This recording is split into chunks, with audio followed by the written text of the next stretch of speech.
we have some solutions to really help with this foster initiative that you guys are working so hard on. So I'd love to introduce myself when you let me know on this call. Sure. Thank you. I'll go on mute until you ask me.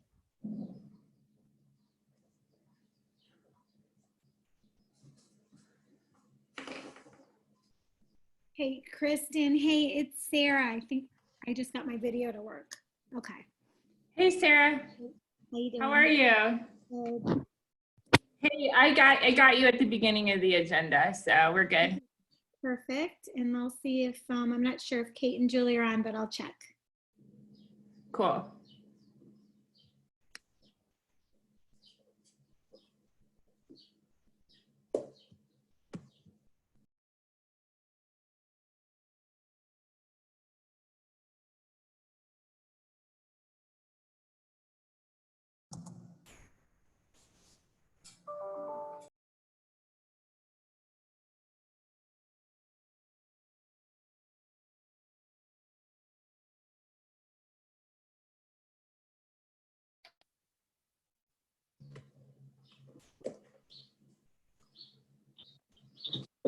Hey, Teresa. Oh, hey, Betsy, I'm going to call you out too. I want to talk about 911 foster pets as well.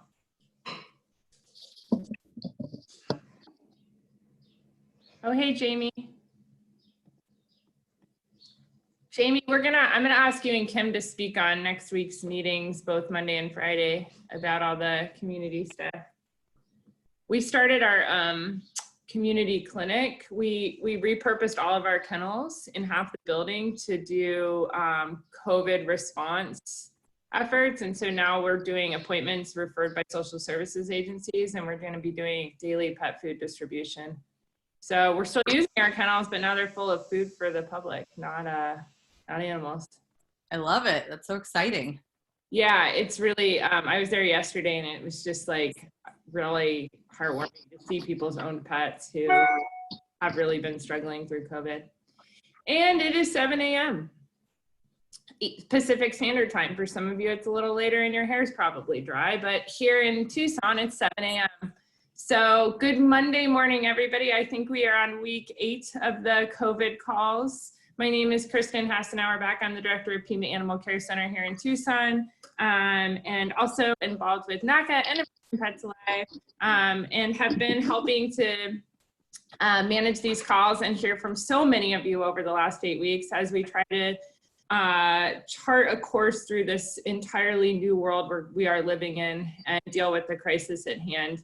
Welcome to everybody. If you're new to this call, we typically have several hundred people on. So please stay muted unless you're talking. If you do make comments, please try to keep them brief to 2 to 3 sentences so we can get to as many people as possible. And before we head into the agenda, I'm going to turn it over to Mary Smith from Maddie's Fund. Maddie's Fund generously hosts all of these calls for us. So Mary, if you would say a few words. Hi, everybody. Good morning.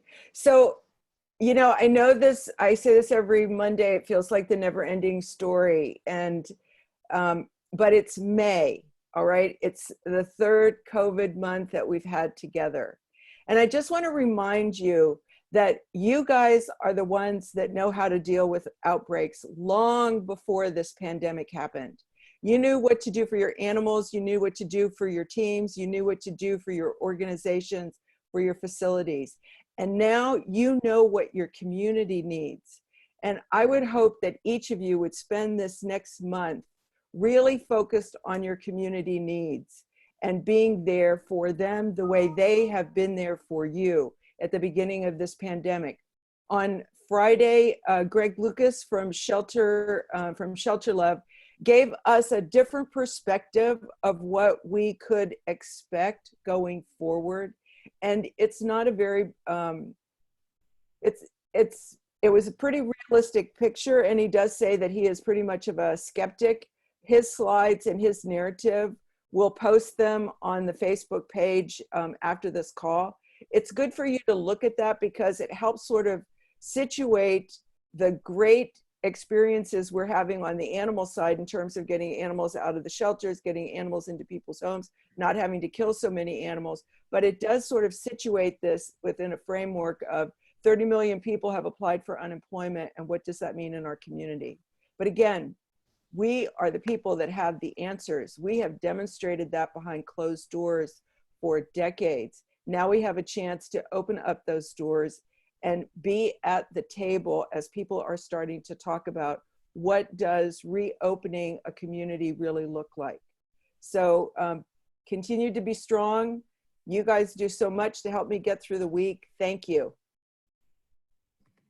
Thank you so much, Mary, and thanks so much to Maddie's Fund for hosting these. And the great thing is that if you can't make it, or you want your staff or volunteers to watch one of these calls, they're recorded and it will be posted on the page along with the transcript.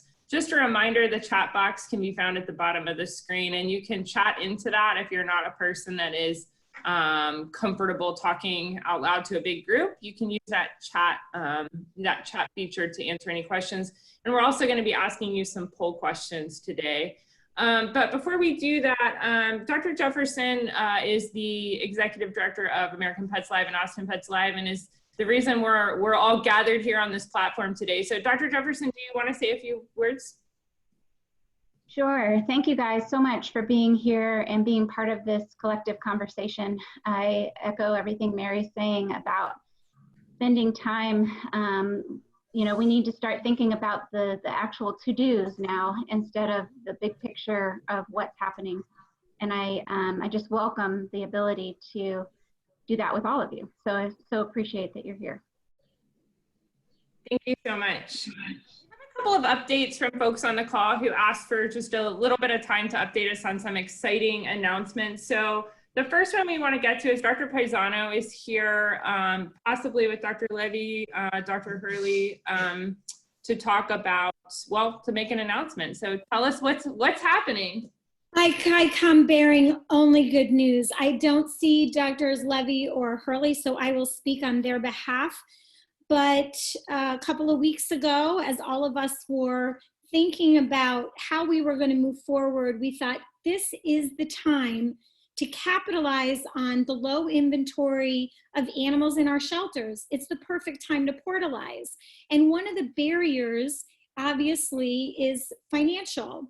So we enlisted the fabulous Chris Ottoman, and we raised $70,000 for portals. And that is going to be over 1,500 portals. There's two, it's going to be announced this week. We'll have it on millioncatchallenge.org. We're going to blast it out on all the Facebook pages. Portal Mania 2020 Canada is funded by the Ontario Shelter Medicine Association. I don't know if Linda's on the call, Jacobson. And for Portal Mania US, the funders are generously Shoreline, the Joni Bernard Foundation, Banfield Foundation, and yours truly, Team Shelter USA. So that is going to be blasted out. Probably tomorrow you'll hear about it. If your shelter already has portals, please reach out to any shelters who don't, because we have to have double-sided compartments for all cats and dogs, but this is focused on cat portals. So we're so excited about providing portals for free, and hopefully we can portalize all of North America. Thank you so much, Dr. Paisano, and thanks. It looks like everybody in the comments is really excited about that. So thank you for that announcement. I want to turn now to Betsy Sauls and 911 Foster Pets for an update about what is happening with that, because the idea of people creating their own foster placements themselves without always involving the shelter as a middle agency is really exciting. I'm not sure I really understand how it works. So if you could give us a quick update on that and share, how does it work and how do we get involved? Hi, thank you very much. Well, we have been furiously working towards repurposing 911 Foster Pets, which has been around for a little while. It has three purposes now. So we believe that there's a foster hero in every neighborhood, and that shelter people shouldn't have to euthanize their pets in their care simply because of space, timing, or age ever. And I think that we can all agree with that. So foster heroes can help out in two ways. They can temporarily care for a shelter pet at risk, and they can help an owned pet ride out a temporary crisis so she can maintain a family bond and never become a shelter statistic. So, you know, when I created Pet Finder, I know many of you, hi guys, from my Pet Finder days, and I became a little bit obsessed with all of the animals that never made it to adoption row, and the inability for us to call those pets out and treat them as individual pets because of the fact that we necessarily had to be agnostic for the shelters that we were working on. Each shelter was treated the same. And yet we know that the pet experience inside the shelters isn't always the same. Some pets have a harder time in the shelter. Other pets don't make it to adoption row just because they're too young or they don't meet some criteria.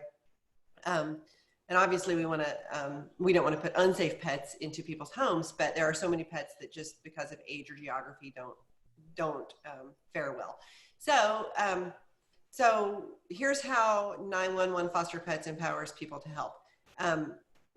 The site performs essentially three functions.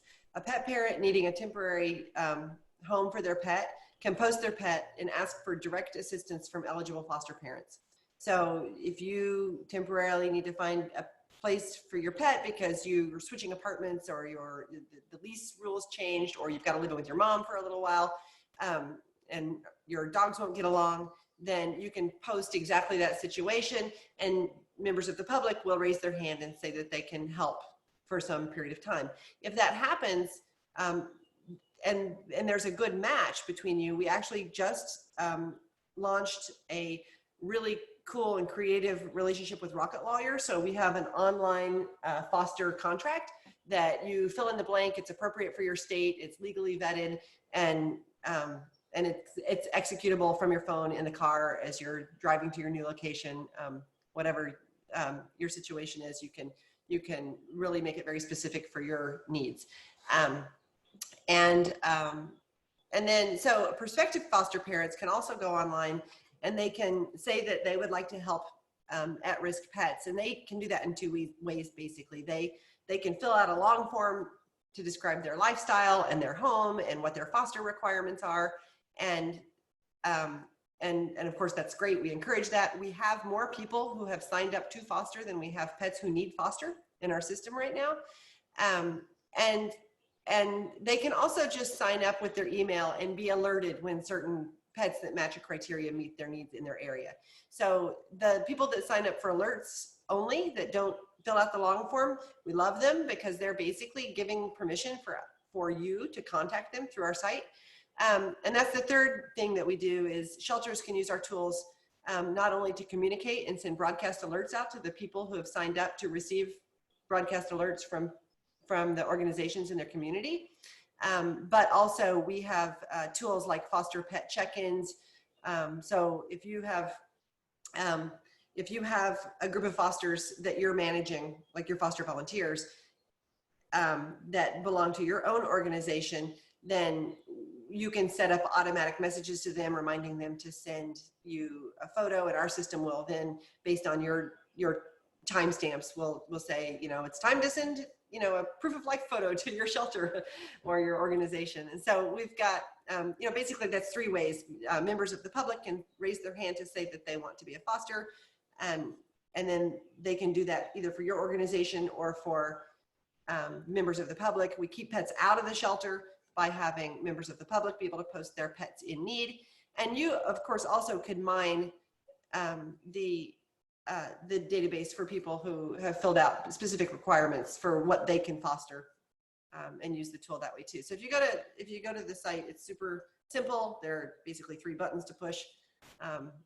You'll fall into one of those categories, and we're just really excited about it. The support that we've received has been great. We launched probably 5 or 6 years ago now, in sort of a soft launch. And we've been building the tools for the shelters predominantly. And during this, in response to a couple of our friends on the national level and the New York City Mayor's office, we were asked to sort of, you know, set our hair on fire and really launch finally the peer-to-peer foster that everyone's been waiting for. And so that's up and working. pretty exciting. And I think it's really meaningful, and what the conversation that you have been having and that we've been having on the Friday call, you know, is so heartening to me, because I think that we finally realized that the community, this is a community problem, and we're going to let the community help. Awesome. Thank you so much. Really appreciate that. And I did post the link for 911 foster pets, and we're really excited about it. So thanks for sharing that with us. We're going to move into our first poll question as we get started talking about some of the key issues happening right now. And today's all about, quote, reopening. And what do we mean by that? So Lars, can you launch that first poll question? And we'll ask everybody to respond. So you can pick more than one, or no, sorry, we're asking you just to pick one here.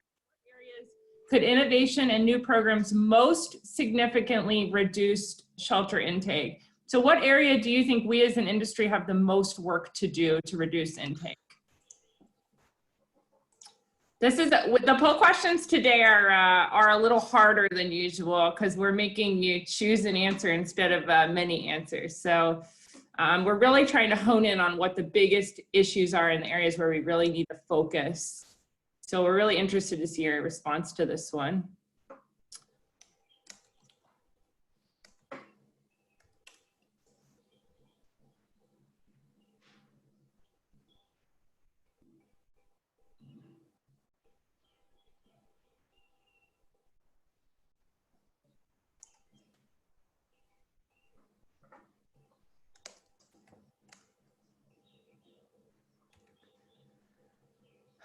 Oh, interesting.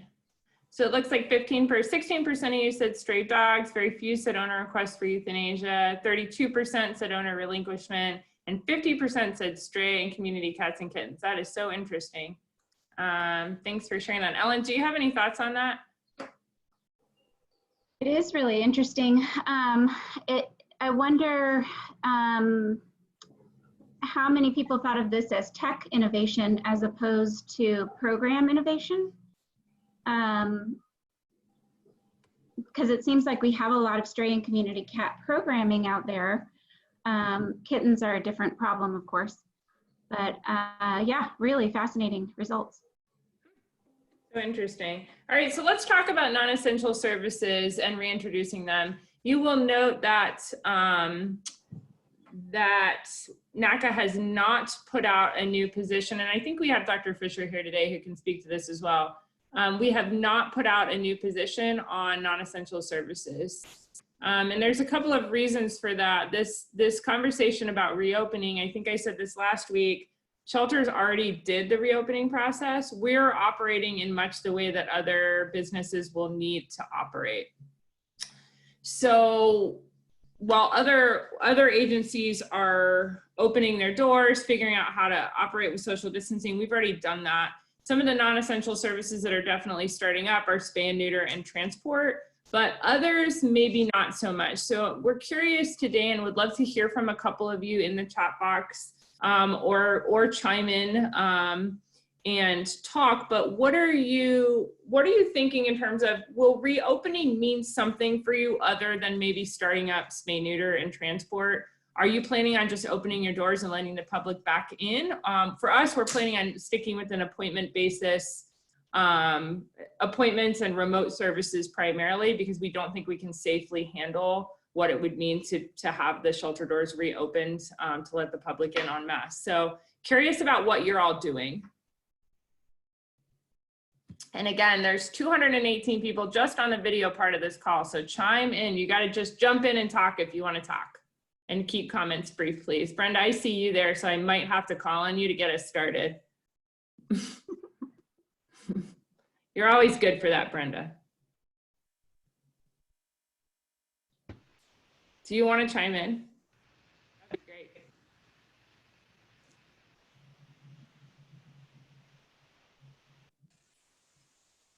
It looks like people are talking about sticking with a point. There we go. Oh, there you are. Okay, tell us what you guys are doing. Yeah. You had a mostly closure. Well, right? we will definitely stick with appointments, and we'll be trying to get more, the community involved more and more. I mean, they've been really great so far. And but I'm very concerned about the number of owner surrenders we may have as people experience homelessness and loss of income. So we're going to continue to ask the community to help us more and more, and just be part of the solution. Brenda, how are things going in Los Angeles? Is it, you really slowed down services. Are you having increasing problems with strays or animals needing help or anything like that? What are you seeing around Los Angeles? Well, we've done a lot of marketing to let people know that most strays are lost within a few houses in their block. So if the dog is in a neighborhood and healthy, or a cat's a friendly cat in a neighborhood, we're asking people to look in their neighborhoods before they bring them to us. And with some people that's fine, and some people, you know, they think a municipal shelter should do everything for them. So, you know, it's a case by case, but I would say people are really stepping up, and they're doing more than they've ever done before in Los Angeles, which is great. And of course, the same thing with the critics. The critics are stepping up, and they're being more critical than ever.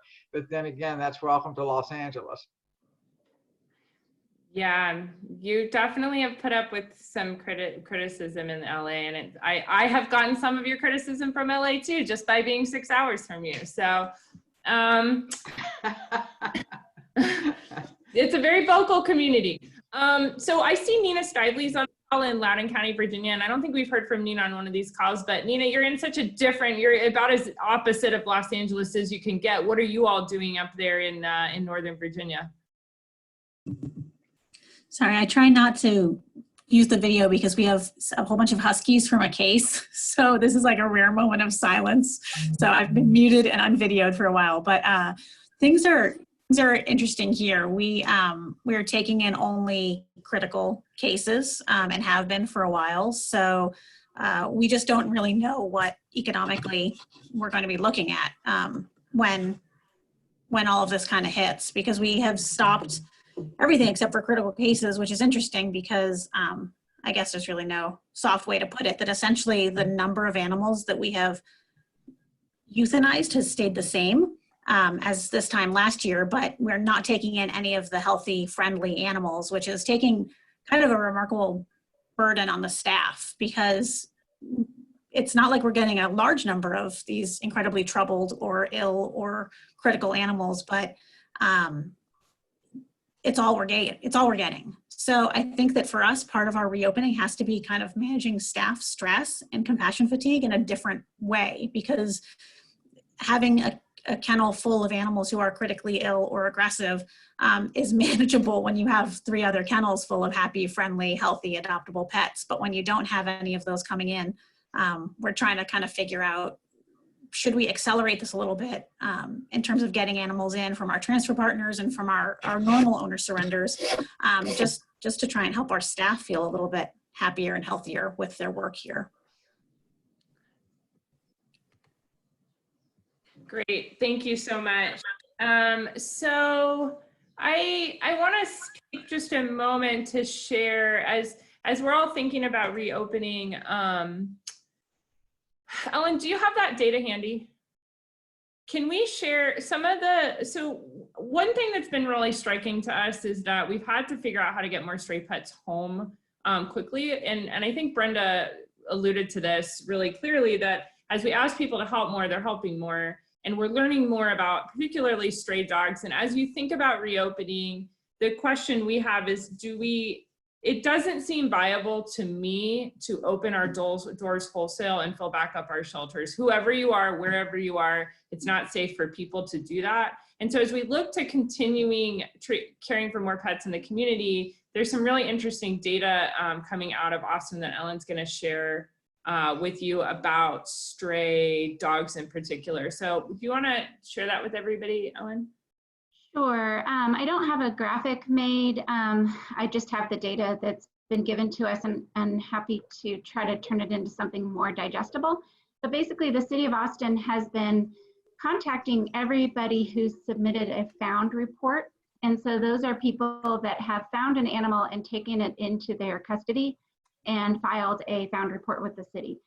So it's not every single loose animal, of course, but it's every animal that was found. And then what they've been doing with their light duty officers or they have at least one light duty officer that they've put on calling all of those people who have submitted a found report and asking them what happened. And the really interesting data that's come out of it, it's about 200 responses so far, is that over 50% of the finders have located the pet's home with no help from the city. And over 44% had found the owner on the first day. So regardless of what happens with COVID, they're considering, I mean, and this is good and bad, but trying to slow down the response of the ones that are found and safe in a home, because those animals are much more likely to find their owner. 50% of finders is way higher than our return to owner rate from the shelter. So return to owner rate for dogs in the city shelter, once they come to the shelter, is only 18%, I believe. And so this is more than double the return to owner rate. So really, really fascinating data, and they're continuing to make calls, and hopefully we'll work with them to try to make something that's a little bit user friendly to share, because I think that it's really, I saw Dr. Paisano's comment in the chat about using hardcore data, and I think that the more data we can use to show that the community is really helpful and we need to leverage them as much as possible, I think this is an excellent point that people can take with them. And we have I don't know, Ellen, if Mark sent you the report, but I have it, so I can post it in the group today. Oh, great. He made graphs to show, and the results are really interesting, because I think the biggest concern we hear from people is that you can't just leave stray dogs to fend for themselves, and they actually need our help. And what they're proving is that we can help them really effectively and more effectively by keeping them in the community. So it doesn't mean forsaking them or abandoning them. It means helping them get home faster. So I'll share that data. I just found it. Do you want me to share it on my screen? Yeah, sure. If there's still time, sorry. No, let's do another poll question while we're getting that up. Lars, can we load the next poll question? What is the most important service we need to provide the public for owned pets? So we're going to be moving into this next, but what do you think we need to be, if we picked one thing we could do for the community to impact pets in our community and in the shelter, what's the one thing we should be doing to provide services for them? And remember, your answers to this aren't just fun and it's not just interesting. Your answers to these questions are helping to guide our agendas and the work moving forward. So they're really, really helpful when you chime in, and the more responses, the better.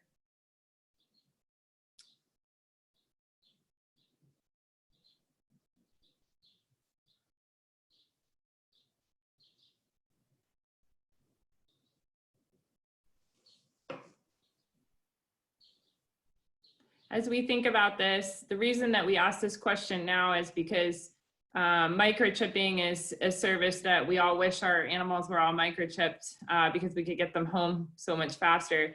It looks like 16% said microchipping, 30% said emergency care, 41% said spay, neuter, and routine vaccines were just 8%. So really interesting. Would have guessed microchipping would have been higher, but we'll see. Okay, so Ellen, you want to share those graphs? Yep. And I was just asking Rory to share the what the protocol is that Austin Animal Center uses to file those found reports through Chameleon. So hopefully we can share that quickly. So here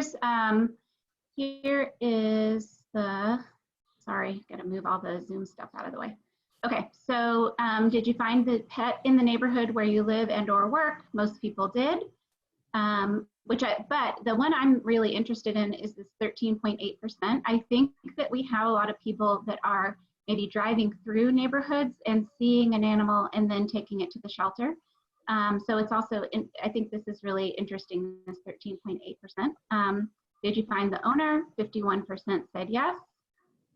how did you find the owner? This is something that I think goes back to the need to try to consolidate or to at least streamline the technology that's out there for stray or found animals to find their owners, and for people who have lost their pets to find their pets. It looks like the vast majority it's because they had a microchip and they were able to go get it scanned at a pet store or a vet clinic. And then the next biggest one was next door. So that's really interesting too. And if you think about that statistic up there of these 13.8%, once the animal moves out of the neighborhood, they can't post on that next door because they don't live there. So I thought that was also really interesting. And when did you find the owner? Most found him the first day. I think that's super compelling. How far away was the animal from their home? And most were very close. So good old block walking and flyer posting probably helps a lot still. And then if microchipped, where did you have it scanned? So this is where they broke down how they were able to get them scanned. And it might be, nope, one more. And then what happened to the pet? A lot of people that didn't find the owner kept them. And so we need to get more data on that and figure out what's going on. But I think that's also really interesting. So super interesting data. It's so interesting how few people found the pet information through a license. And I suppose that's because in Austin, there isn't mandatory licensing, right? So that data might look a little bit different for communities that have licensing. But overall, just so really sad to think about how many dogs are just hanging out in their neighborhood and get scooped up and taken to the shelter and never get home when you look at it. So we'll post these graphs. We just need to ask Mark if they're ready to post. They're collecting data every day, so they may have an update, but we'll share these in the page. And I think Austin's going to be putting together a more public facing report on this that you can also share in your community. So it looks like for non-essential services, if I'm gathering, I've been looking at the comments carefully, and it sounds to me like most of us are going to maintain what we're doing now through the next several months. I know our plan right now goes through the end of August because nothing about the situation has changed. We still have COVID, we still have all the social distancing rules. So are you, as you think about your own plans, I guess the question is, where do you anticipate the biggest area of pushback from your community? Is it on taking in every animal? Is it on opening the doors? I know our leadership in Pima County, they were concerned that it's a public building, and what does it mean to not have the public moving through that building all the time? It's like a library. So I'm curious if you could chat into the box, where do you think you're gonna get the biggest resistance if you are gonna try to keep essential intake only and sort of keep your operations to appointments and remote services? Animal intake, yeah.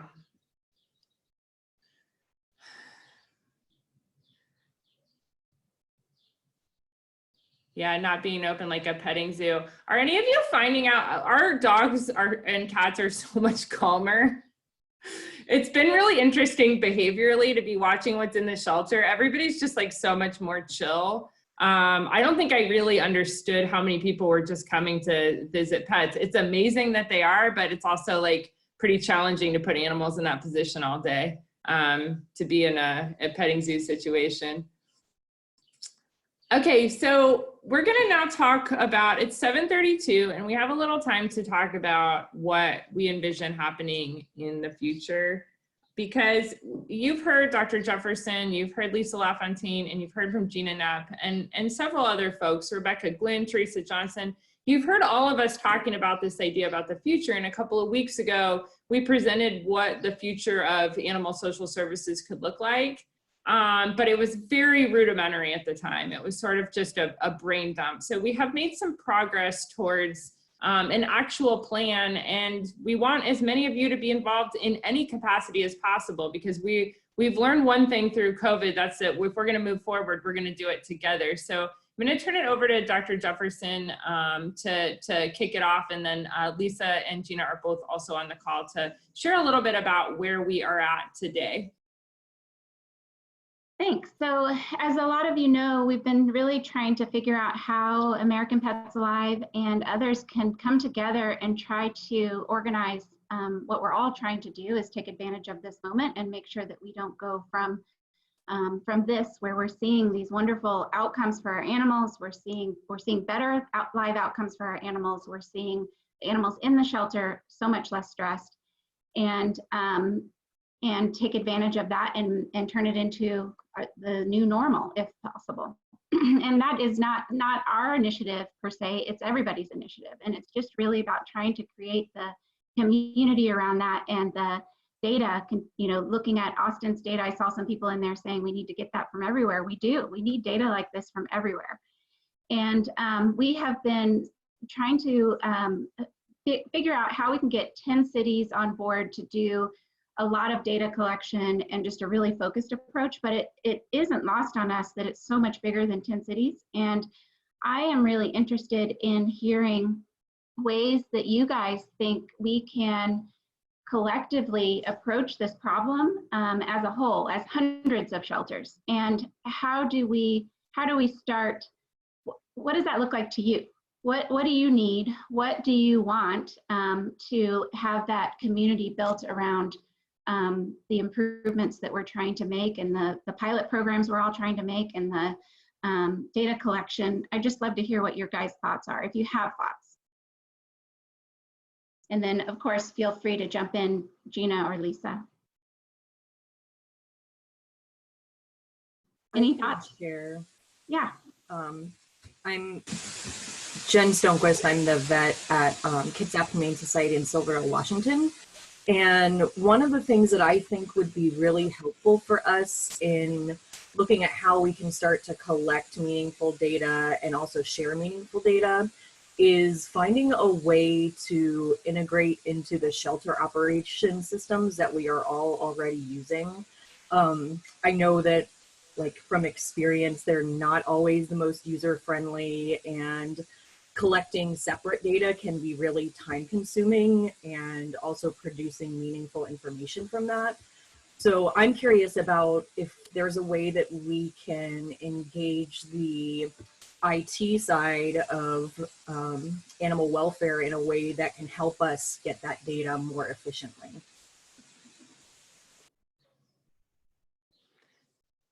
Yeah, that's a really interesting question that I feel like we've been asking in a lot of different ways, and it's a really important one to help guide us forward. Yeah. We just shared we tried to write, this is definitely a list that needs your input as a group, but these are sort of the main components or the guiding principles of what it would look like to do an animal services, social services model. And as you look at this, we're curious, does this capture everything that we need to do? Does anything on this list seem undoable? Does it seem like that there's no way my shelter could do this? And do you think that your organization would sign up for most of this if you had the opportunity?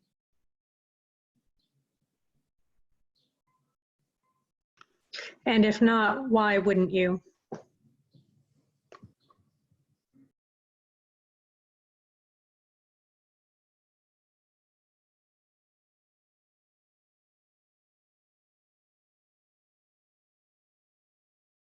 I think it might be good to, I think that there's so many programs out there regarding, like just different organizations doing different things really well, or different technology doing things really well. And I think this goes back to something Dr. Jefferson said earlier about streamlining technology and programming.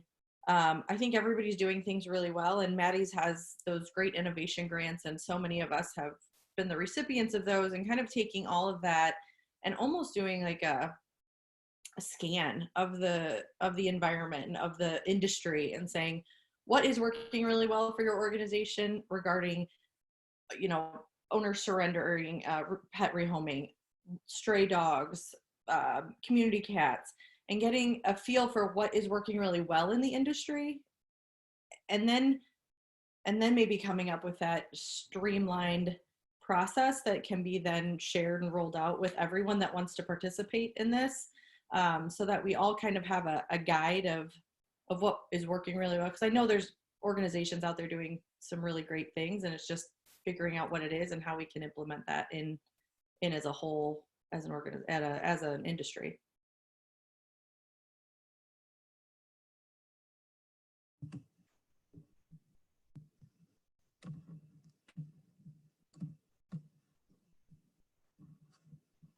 Hey, I see ACO Michele is on, and I don't know if you can chime in. You have your own fan following, but you also are really tuned into animal control officers, and I think that it's easy to forget the work of animal control and how they might be included or left behind in this. What are your thoughts about sort of moving the field of animal control forward? Because a lot of this involves providing more support to animal control, I think. Although it could be seen as a shift away from enforcement. So I'm curious about your thoughts on this, if you're able to share.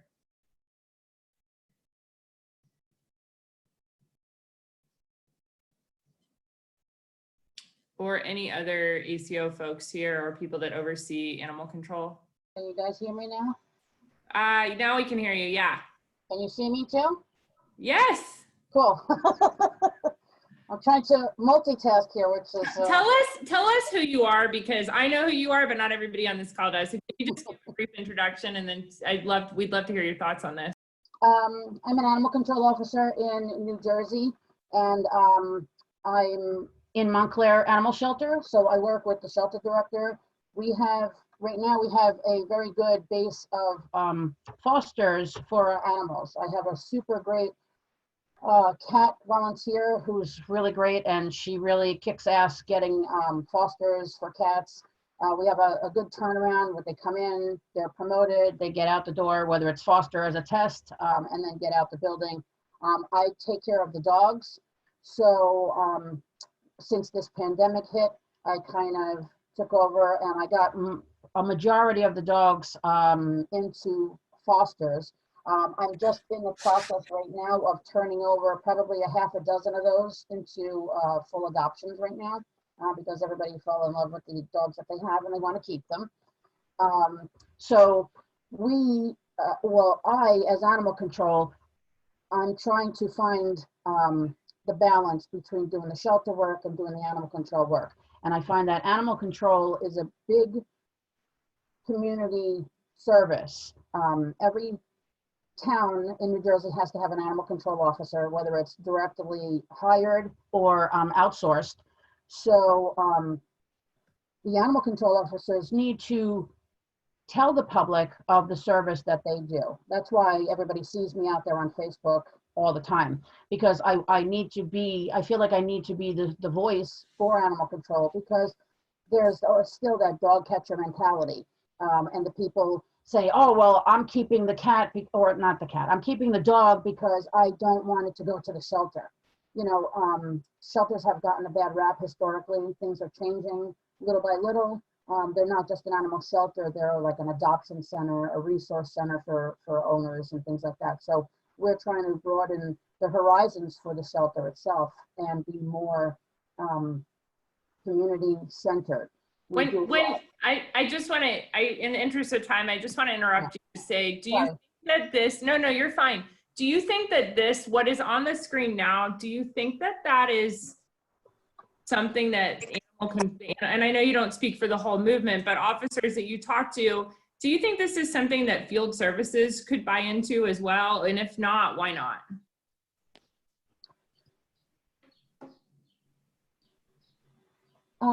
I think the animal control officers that work directly with shelters, this really comes into play with them.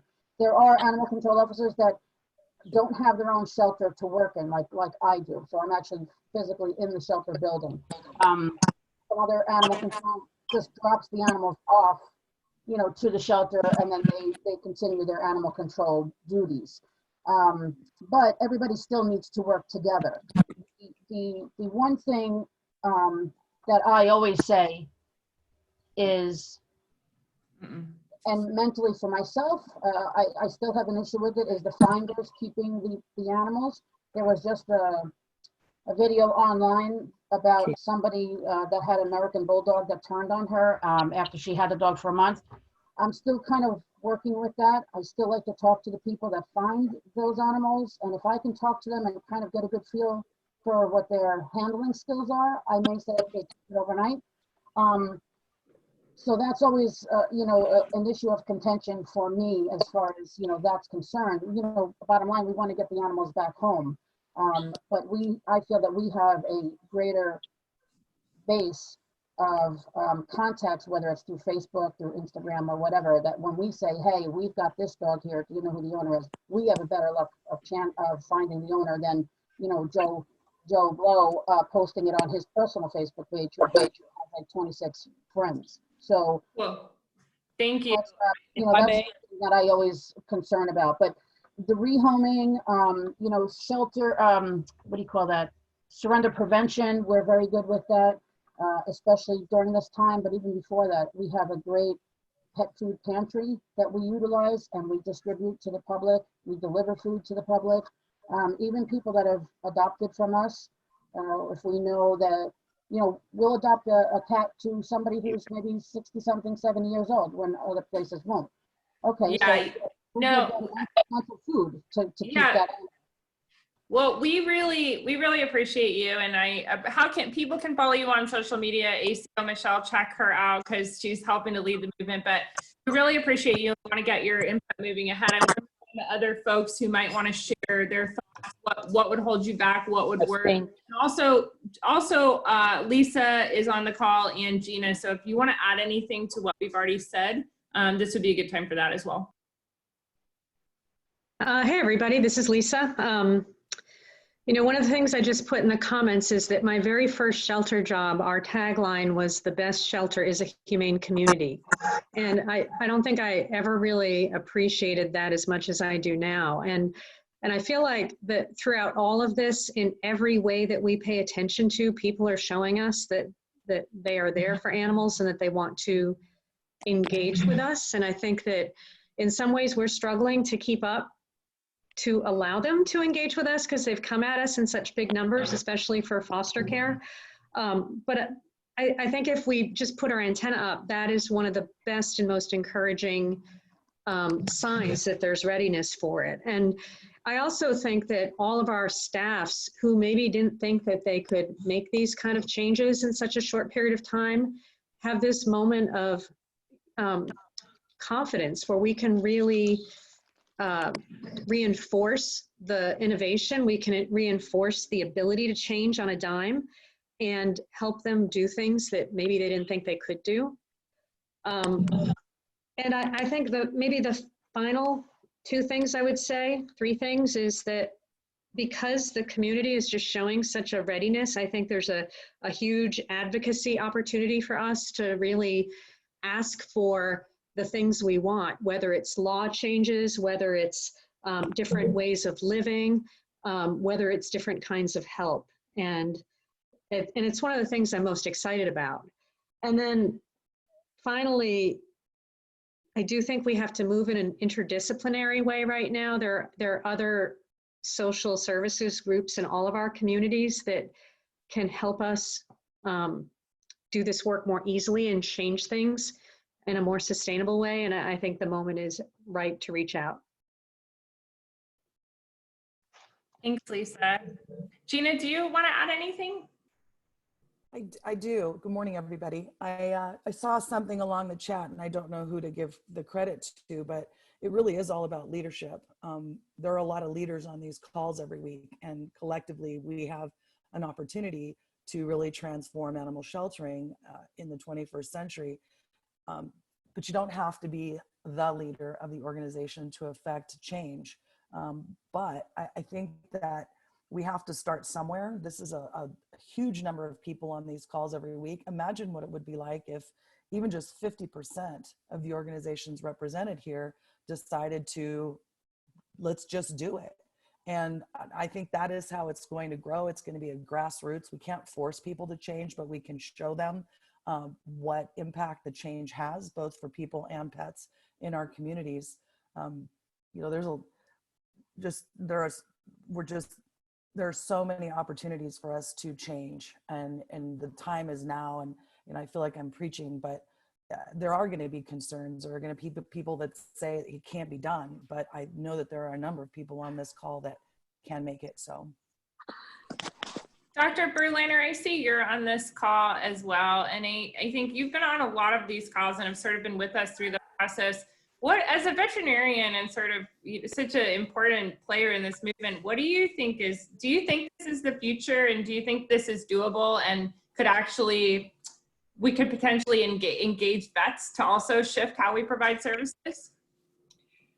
Thanks, Kristen. I do think this is the future, and I do think it's doable. I think it's interesting that you asked me this question, because I have expressed in a couple of other groups, I have some concerns about getting some veterinarians on board, for sure. And with any movement, you don't necessarily get 100% enrollment, but it's been a central question to me in how we kind of message this and market it to bring in more of our veterinary colleagues, because the access to care issue is not one that's without controversy in the veterinary profession, unfortunately. So I have I have a lot of thoughts on that, and I've been trying to work it out in my own head.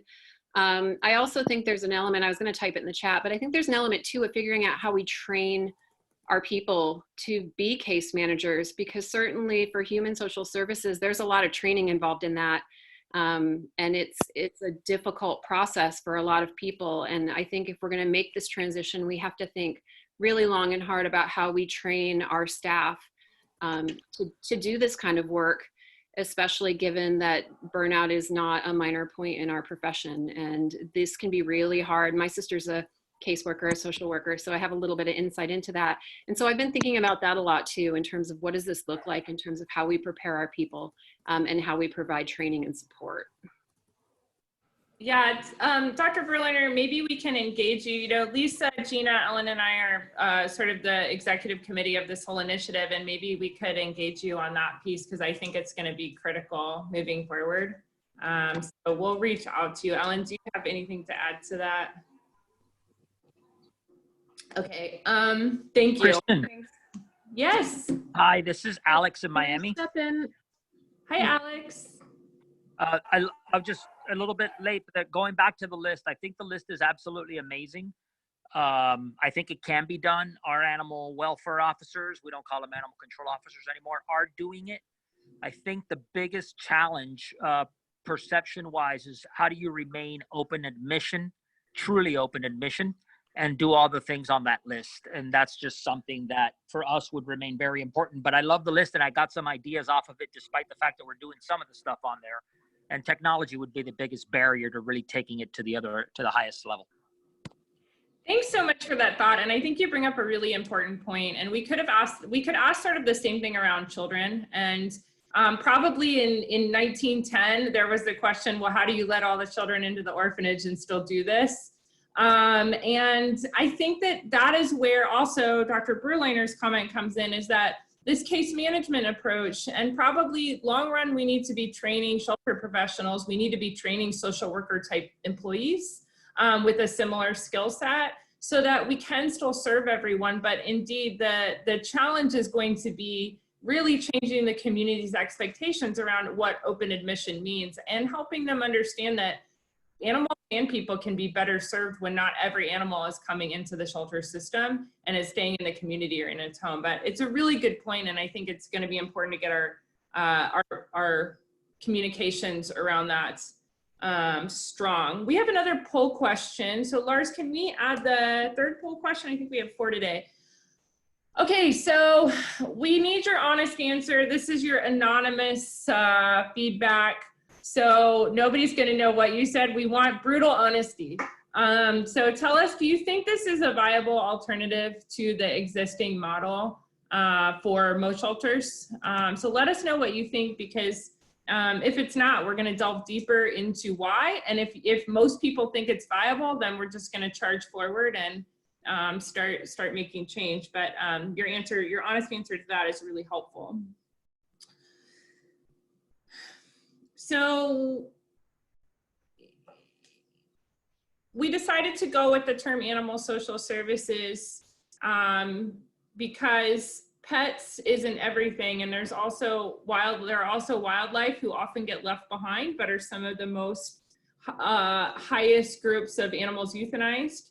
And so we said animal social services to include wildlife and other animals that will be served by this model. So it looks like 51% say yes and 47% say maybe. Some of it sounds hard, most of it sounds good. That's really helpful. It's great there's not very many no ways. It means that we're getting somewhere. So thank you for that. And we really, really want to hear more about why, from you maybes, what parts seem hard or impossible. Let's go right now to the fourth and final poll question. We have one more for you today. What should the role of animal control officers be? And so this is one where you can choose all. What should animal control officers do, and what shouldn't they do? And read carefully, because some of these are pretty contested when it comes to if animal control officers should be doing it. For instance, our officers respond to noise complaints, but it really doesn't make any sense because all other noise complaints are handled by a different department.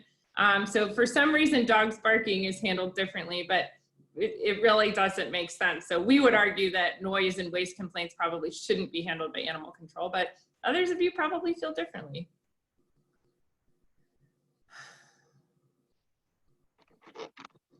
All these comments, somebody asked if the chat will be saved, and this whole chat file will be saved, and you'll be able to access it later today.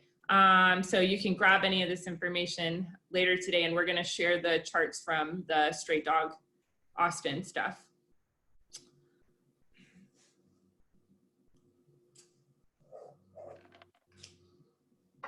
Okay, responding to emergency calls, 90%. Addressing public safety issues, unsafe dogs, 93%. Addressing the root causes of cruelty, neglect, and hoarding, 84%. And it looks like smaller percentages, 12 and 17, believe that nuisance and noise and waste should be part of the role of animal control. And that getting stray animals home, 63% said yes, that should be the role of animal control officers.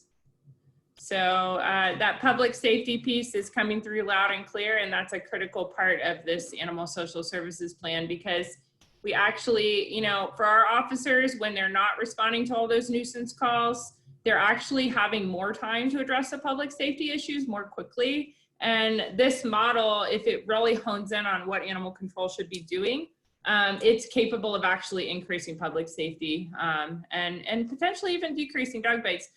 Everybody is fascinated about why we're not seeing a national dog bite increase over the last couple of months. We've seen a 0% increase in own dog bites or stray dog bites over this time, despite radically changing how we serve animals.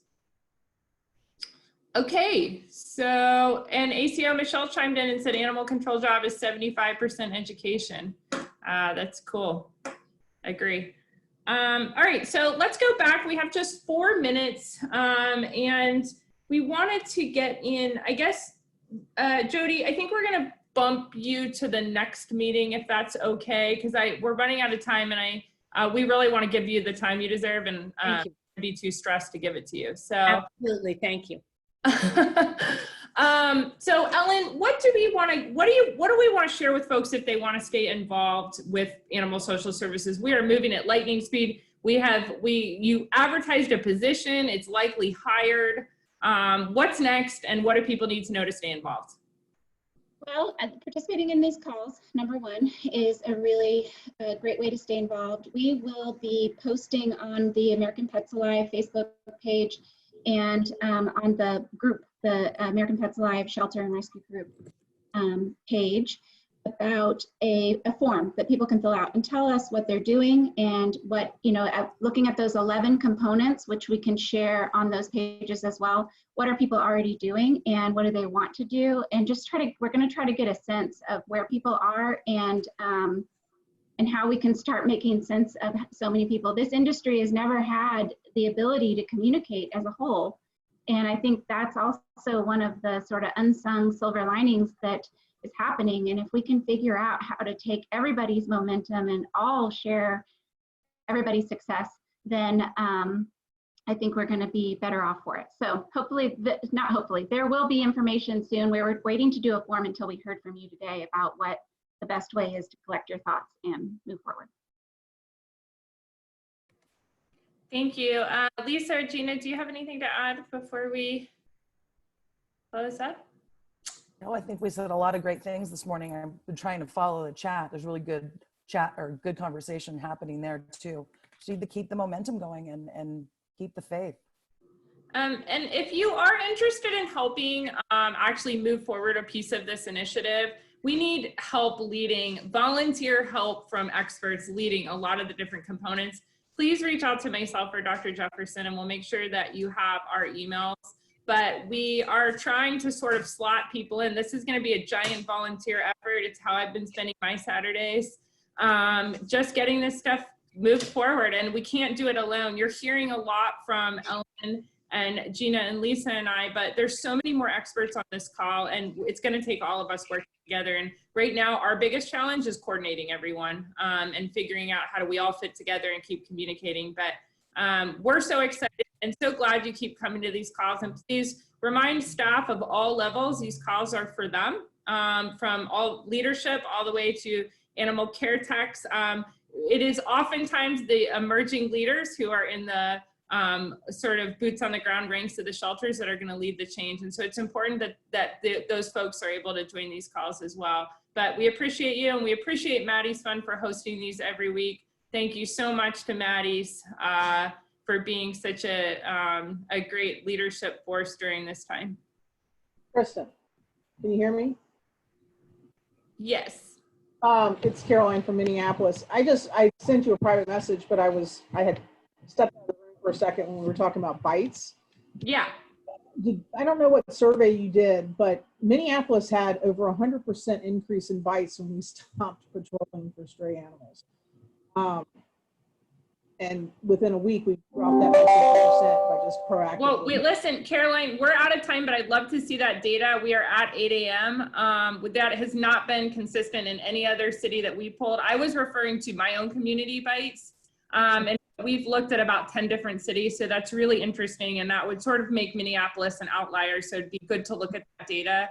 And any of the rest of you, I just got my April numbers, send that stuff in, and we'd love to look at it, particularly when it comes to public safety issues. But thank you for sharing, and thanks to everyone who has been part of this call, and stay safe this week, stay well, and we'll see you next Monday.